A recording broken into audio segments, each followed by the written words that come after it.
What's up guys, FuryTV here, and we're back with another episode of Poker Hands. Before getting into it, I would like to ask you guys to hit the like button and subscribe if you enjoy our videos, as your support is allowing us to continue posting videos on a daily basis. Yeah. Anton's cousin. And then we got someone claiming to be Anton's boss. So, I mean... Okay. But no stories yet. No I want from Anton the latest stories. cousin, I want a piece of information from you, which only Anthony would know. Well, look at this. Anton with the aces this time. With the American Airlines, the boots. The Rockets. What else? Well, interestingly enough with the aces, and I've argued this out with sort of various GTO players, I've said the aces have a particular feel to them. The reason being they're the best hand in the deck. So when people get them, they sort of almost feel, look, do something a bit, hey, I've got the best hand in the deck. Look at this defend from Ryan. The best against the worst. 7 deuce. You don't see that offsuit. every day, and this is 7 at least. Oh, my goodness. God. Here we go. Oh, my goodness. Just now, a question of how if fast. Ryan finds a way to save some check, don't check. You should. Anton's checked back this ball. Well, he might still get it. If he'd bet there, Ryan. Oh my God, Ryan's checked again. A bet now surely gets check raised. And then you would imagine Anton would call 75 into 107. Ryan surely raises here. Ryan thinks he's hit pay dirt here. Wow. He's only called a deuce or a 7 is a bad river. How is this pot so small? Oh. A straightening club on the river. Ryan checks, and Anton, you thought was just going to bet big here. I like a bet of like 350. I'll try and piece it together. He has ace of clubs. His opponent doesn't check call too many club draws, so he's going to feel pretty confident he's ahead. Take a chance. You can take a chance. Yeah, I think he's gone a bit smaller, 175 like this. And look at this. Somehow this pot's no bigger. Oh, he's going to be very happy here, is Ryan. If you can ever be happy when you lose a hand. I mean, we shouldn't be peeling with 7 deuce, but if you're going to peel with 7 deuce and Ryan's aces on ace 7 deuce, well, try to lose that many chips. Let's just think back now through all of It's really 7 deuce when you have a chip leader with so many chips. Yeah, for sure. So he's doing well there. Good stuff.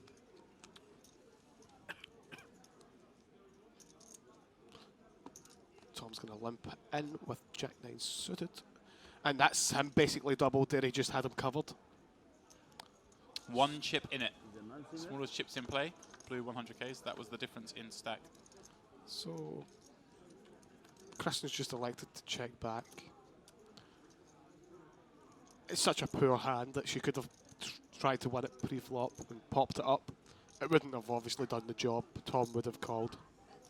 Now this is going to be interesting because I expect Kristen to call 1. And if it rolls off an 8, there's going to be some fireworks. How about the 8 of hearts? Full blood. Well, she's going to just raise this, I think. Just like, if I've got the best hand, I'm going to protect the best hand. Right. But the fact that she's got the 8, she can turn some straight draws, so I don't mind between... I don't expect her to fold, that's at full stop anyway. I'm saying, so she's always going to call her, as she did, she raised. Which is understandable as well. She wants to maybe protect her equity, doesn't want to see some cards. Tom, of course, calling with that nut draw.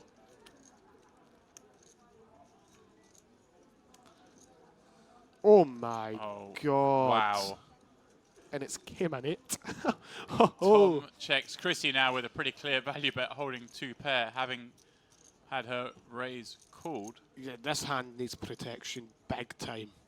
Fair enough, she can be up against Jack-9 quite easily, as is the case, but this hand needs protection. She doesn't want to see a queen, a 10, a jack, a 9. Yep.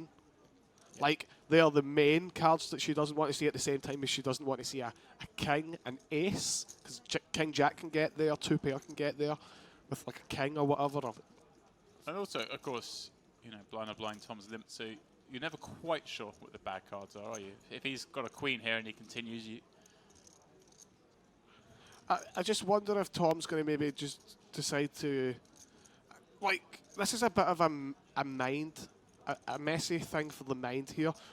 You're probably supposed to just call theoretically. Yeah. But let's see if he raises. I'm saying, like, I think he's just... He's using the time bank to decide what he thinks he should do. And at this spot here, like, I don't think you've got to be too balanced.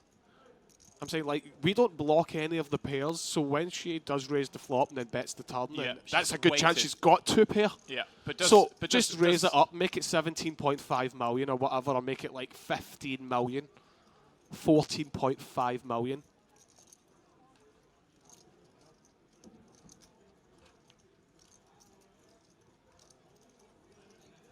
I think in this exact spot, maybe there's other spots where you're supposed to just like theoretically call here. But in this spot here, I think I like the raise. I like calling because I think she can. I do like. I like the raise here because he doesn't block any of the pairs. Yeah, obviously the situation with bottom too. I like the sizing as well. He has to make it look as if he could possibly, highly unlikely, but possibly do something here with a bluff. Right. But a hand like King Jack. Well, yeah, King Jack is one of the hands that could do this. Even a hand like perhaps Jack 10. If there's ever any thought of anything being there, I'm saying like it can make things good and bad. All in. And here we go. She moves all in.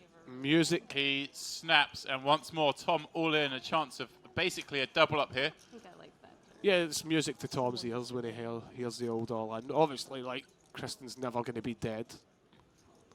She's got 9%. Well, Kristen does need an 8 or 3 on this river. Otherwise, she will be the next to the rail. Good luck. That's what it is. I'm pretty sure you have me. I think I had 36. Well, we can count it. That's unlucky for Kristen there. She is covered. So suddenly Tom basically goes double-double back-to-back hands. Now he's really in the mix with 81.5 million and the best seat in the tournament. As he is. I'm just going to do it on one bullet. I'm not one of these. I can just do it on one. You've got to believe in yourself. I can wait till Wednesday or Thursday. It's irrelevant. I'm going to make it through with one anyway. It's all good. No, this. How many can we fire each day? Ooh. You would have had to think a bit. No, I would have pulled it instantly. I don't have that. I mean, but I like you. Chris Limpson is small with 9-7. Yeah, it was great to see you as well, Robert. Yeah, I was about to say, of course, Kilted Sharks popped in here. Team Scotland for the one, definitely. That'd be a good call. I'm going to have to be biased here on the commentary booth. And there's nothing wrong with a bit of bias, mate. Yeah, and root for Feraldo. Unfortunately, he lost that last hand. You mean so you could throw in the muck? No, ace jack would have been a rip there. Ace jack right in the muck. Right? No? No, what? Ace jack right in the muck. Chris has checked his straight draw, perhaps surprisingly here, having him from the small. Darren's bet second pair. But he is up against the chip leader. He doesn't want to be forced, like to bet, then get raised, then all of a sudden he's going to play a big pot, whereas he didn't need to. He could check call. Good luck, my friend. That way he gives himself an option to get to see the river card. And wow, what a turn card that is for him. Fantastic. I knew if it was good enough for Zeno, it was good enough for me. He's still going to keep the same line and check it. And it's a good chance Darren's going to check it back here. Really good.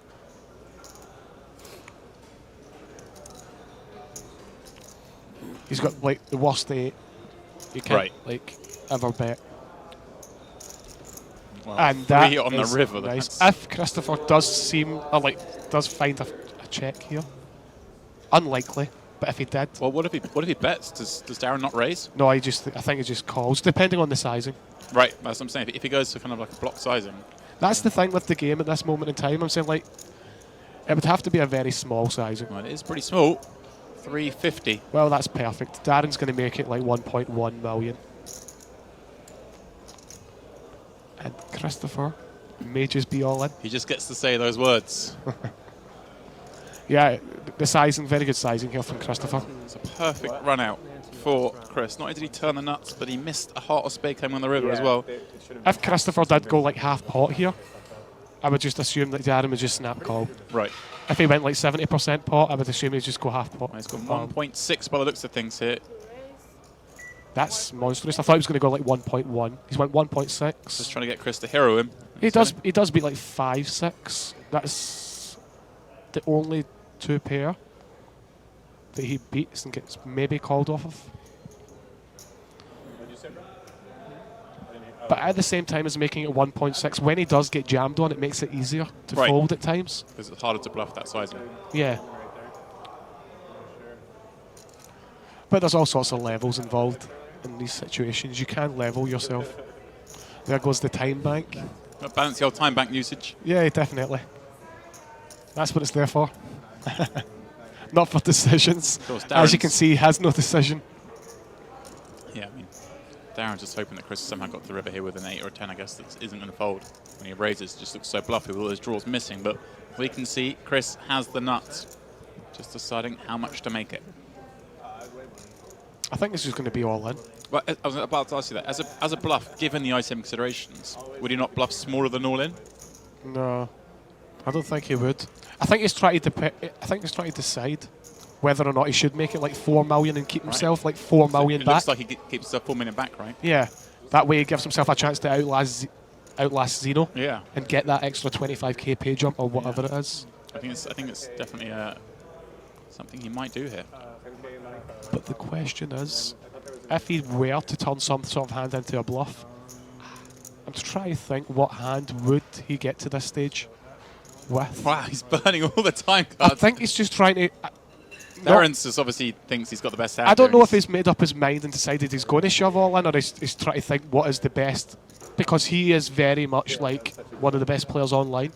He's done a lot of work in this game in the last few years, so he's actually probably running everything through his head, thinking to himself, what does he have? What can he think that I have that I could be turning into a bluff? Here we go. And he's going to go... 5.2 million. He's went for 5.2 million.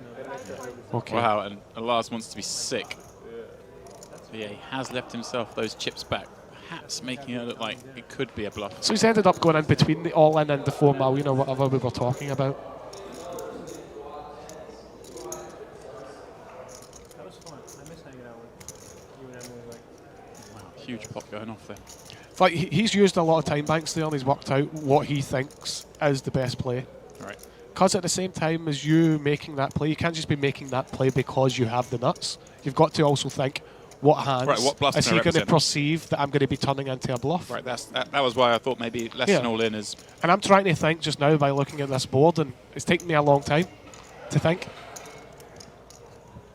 So, I think Darren's going to... I think Darren's going to... Jack 9, maybe Queen Jack, those kind of hands. We can throw some hands into like the loop, but they would have to be like king high, ace high type hands that have showdown value, that don't lead the flop.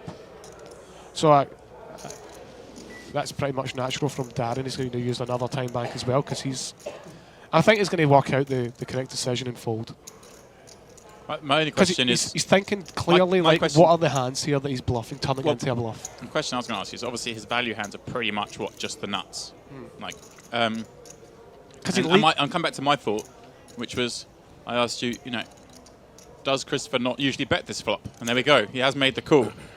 I think the fact that he played the hand so good by not leading the flop with 7-9. That's what sold it. It doesn't. Surely he'd expect him to lead 7-9. Because if he had like 7-4, obviously it's a totally different situation in the sense it's 5-handed and there's a lot of ICM involved now. Right. But if we were playing like basic poker when there was like 50 players left, if he had 9-7 here, right, and there's no ICM consideration, he would lead. Yeah. They got 999 runners. We're down to our final 3. First place guaranteed $1 million. Second place $600,000, and third place will walk around with some 400K in change. So not a bad deal. Yeah, these guys should all be pretty happy with the amount that they've made so far.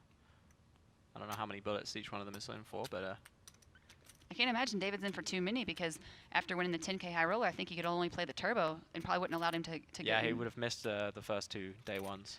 Now this could spell trouble. This is a really big flop for heads-up action here. David's flopped 2 pair, where Alexander's flopping up-down straight draw, and obviously a backdoor flush draw 6 high. David's let out with a bet of 10 million into 22 million, bringing the pot to 32 million. Over to Alexander. And given the way Alexander's been playing, I expect him just to call here, which he does. Wow. And that is a good turn for Alexander.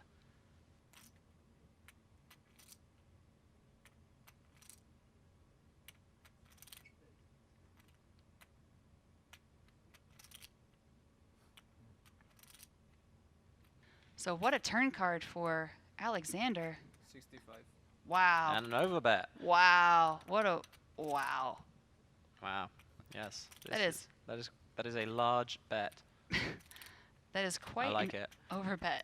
Yeah, I like this overbet. I mean, it's obviously sucks when you're against 6-7, but he's basically preventing Alexander from ever raising with a flush draw here, which is good. He gets value from 5-4 as well, and you know 8's maybe an overpair if Alexander has it. I can't remember if David raised pre-flop or not. That's Nervous in every other pot that he's played and not said anything, so I would take that into consideration if I'm David. I think once he tanks this long, it actually makes more sense to jam. But now that David has, you know, David bet what 65 into a 40 million chip pot. mm-hmm. Oh yeah, I was right there. I imagine he will be checking this river. The problem here is like you just can't get called by worse really if you shove. And I mean, I guess you could go for a blocking sizing here. 65 the is same 65. Yeah, I mean that I guess that is a block. How excited is Alexander here right now? I mean, he's enjoying it. But I mean, again, after taking so long on the turn and then calling an overbet, once he goes all in on this river, like David's just snap folding basically everything. Like the worst, the only hand he can have on the turn that doesn't have showdown value is like, well, I don't even think, I mean, ace high clubs maybe, but then now he has top pair, so you know he's not going to bluff shove top pair here. You really done with 6-7? Yes. Yes, he did. He really did tank with 6-7.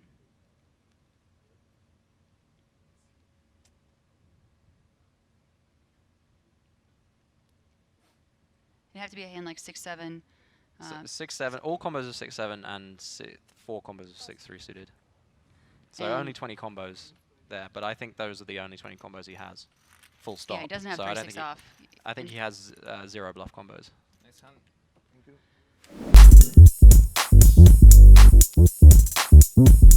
you.